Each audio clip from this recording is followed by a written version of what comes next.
Você já imaginou se objetos de metal como a tesoura, o grampeador, o clipe, o furador de papel e muitos outros objetos não tivessem as propriedades físicas necessárias para a sua aplicação? Você já imaginou se esses objetos se quebrassem na hora do vamos ver? Quer dizer, se uma broca como essa se desgastar rapidamente no momento de fazer o furo, então alguma coisa está errada, não é mesmo? Para que essa broca não se desgaste, nem os outros objetos se quebrem, eles precisam passar por um tratamento térmico no momento de sua fabricação. O quê? Você não sabia disso? Pois então não se preocupe. É exatamente isso que você vai aprender nesse novo módulo do Telecurso 2000 Profissionalizante que se inicia hoje.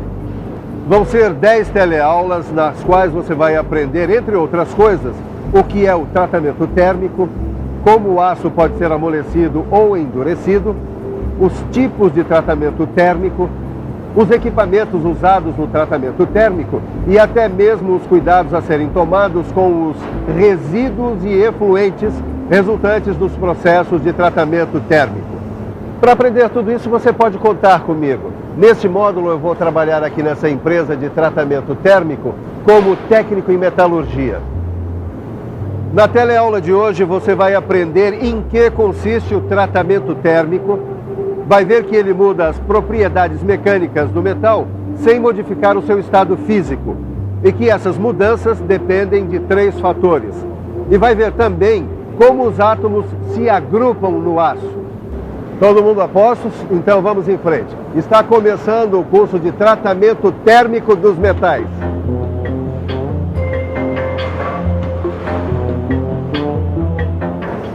Pneu furado, tá aí uma situação que pode acontecer com qualquer um, não é? Mas aparentemente isso não é um grande problema. Olha só, o step está em boas condições, a ferramenta está adequada, tem um macaco e uma pessoa com uma boa disposição para trocar este pneu. Vamos ver então o que acontece.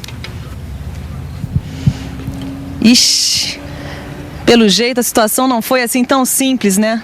Mas, na verdade, a gente não usou a chave correta. A gente preparou essa situação para você perceber que, às vezes, um pequeno problema pode causar uma grande dor de cabeça. É só você usar um objeto de metal, no caso essa chave aqui, sem a resistência necessária. E essa história de metais resistentes e de boa qualidade é uma preocupação muito antiga na história da humanidade. Vamos conhecer agora a origem do tratamento térmico. Já no ano 55 a.C., os guerreiros enfrentavam este problema. Suas armas, que já eram de ferro, ficavam tortas depois de um tempo de uso. Aí eles tinham que aproveitar uma folguinha para desentortar. Foram os romanos que descobriram que o ferro podia ficar mais duro. Oi, o que aconteceria se você aquecesse esta faca, deixasse ela ficar bem vermelha, deixasse ela assim aquecida durante um tempo e depois resfriasse ela em salmoura? Resfriasse em salmoura? Acho que ela ia esfriar. Já quebrava. Ele voltaria ao estado normal, se uma temperatura normal, ele voltaria ao estado normal, né? Ficaria mais resistente. Na verdade, há muito tempo que os romanos descobriram que o ferro fica mais duro ao ser primeiro aquecido durante um tempo e depois resfriado em água e sal. Foi assim o começo do tratamento térmico e as armas começaram a ficar mais duras e resistentes. Este foi o início de um longo processo de aprendizagem de como se faz o tratamento térmico. E afinal de contas, o que é esse tal de tratamento térmico? Fique por dentro.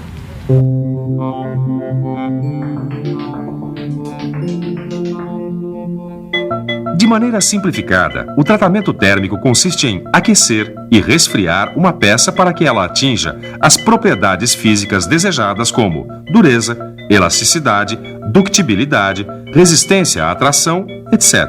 E isso acontece sem que se modifique o estado físico do metal.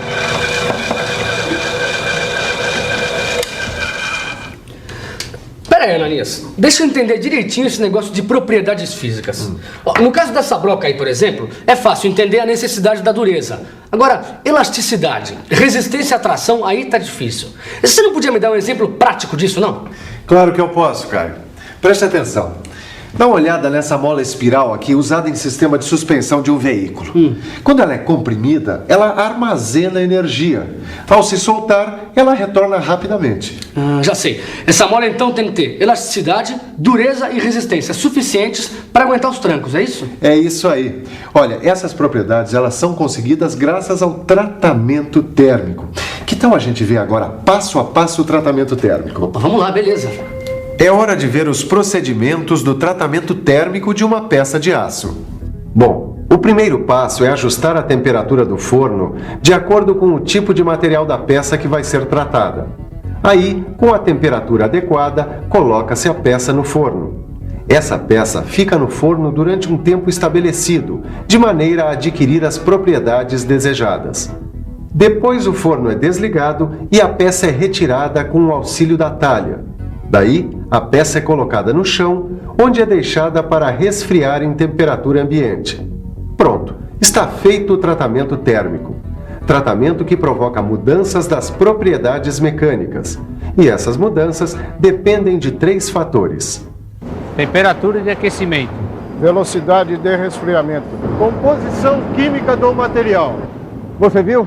Todo profissional qualificado que trabalha com tratamento térmico sabe que as mudanças nas propriedades mecânicas dependem de 3 fatores: a temperatura de aquecimento, a velocidade de resfriamento e a composição química do material. São esses 3 fatores que vão determinar se o aço vai ser mais resistente, mais mole, mais elástico, etc. Isso significa que, antes do tratamento térmico, a gente tem que conhecer as características do aço, principalmente a sua estrutura cristalina. Bom, a gente sabe que numa siderúrgica com oxidação do ferro gusa, produz-se o aço em estado líquido. Muito bem, quando este aço começa a ser resfriado, ele passa do estado líquido para o estado sólido. E nessa passagem, os átomos que compõem esse aço vão se agrupando. Agora, vamos imaginar o que acontece neste momento. Os átomos começam a se agrupar em posições definidas e ordenadas, como se fossem figuras geométricas tridimensionais que se repetem.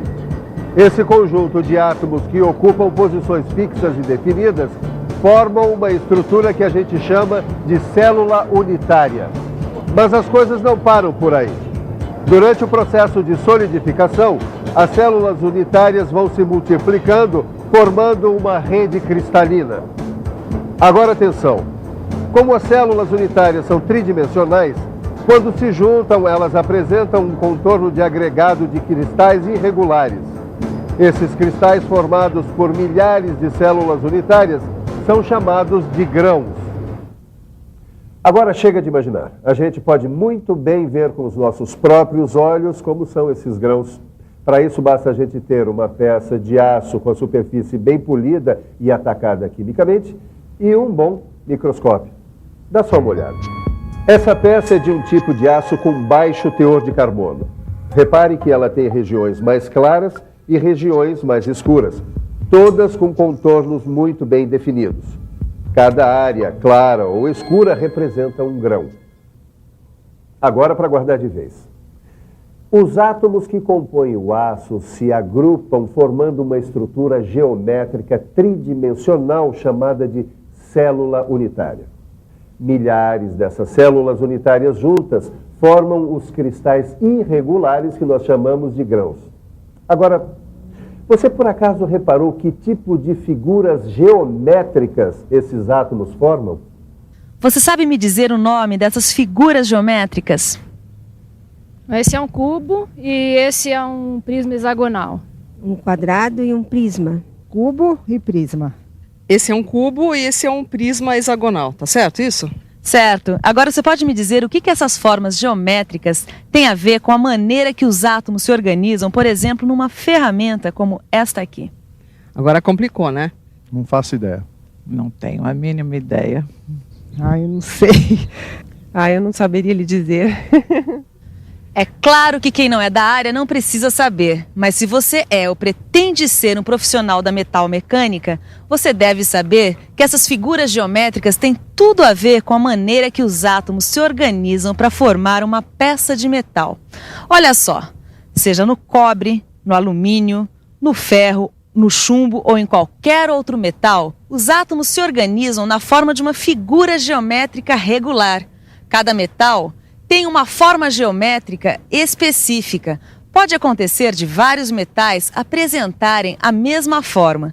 É aí que surgem o cubo e o prisma hexagonal. Essas são as figuras geométricas mais comuns que a gente encontra na estrutura dos metais. Na verdade, são 3 as formas mais comuns.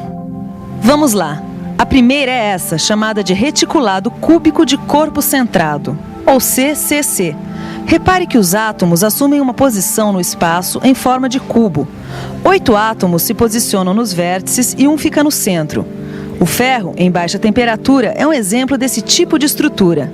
A segunda estrutura mais comum é o reticulado cúbico de face centrada, ou CFC.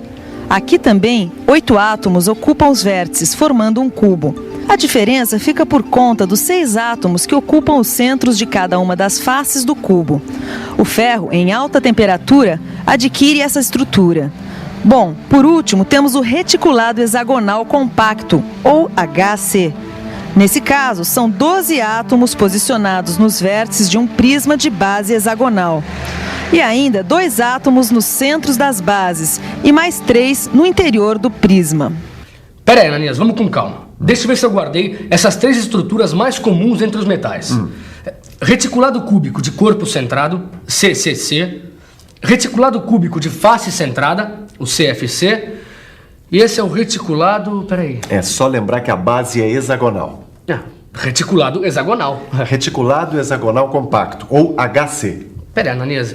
Eu não sei se eu vou conseguir guardar esses nomes aí, hein? Não precisa se afobar, isso aí não é nenhum bicho de 7 cabeças.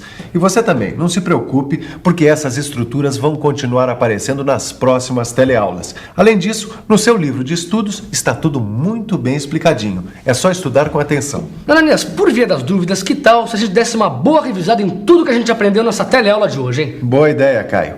Enquanto você fica aí com a revisão, eu vou continuar no batente aqui, porque tenho que entregar essa encomenda ainda hoje. É isso aí. Me ajuda aqui, Caio. Então vamos lá.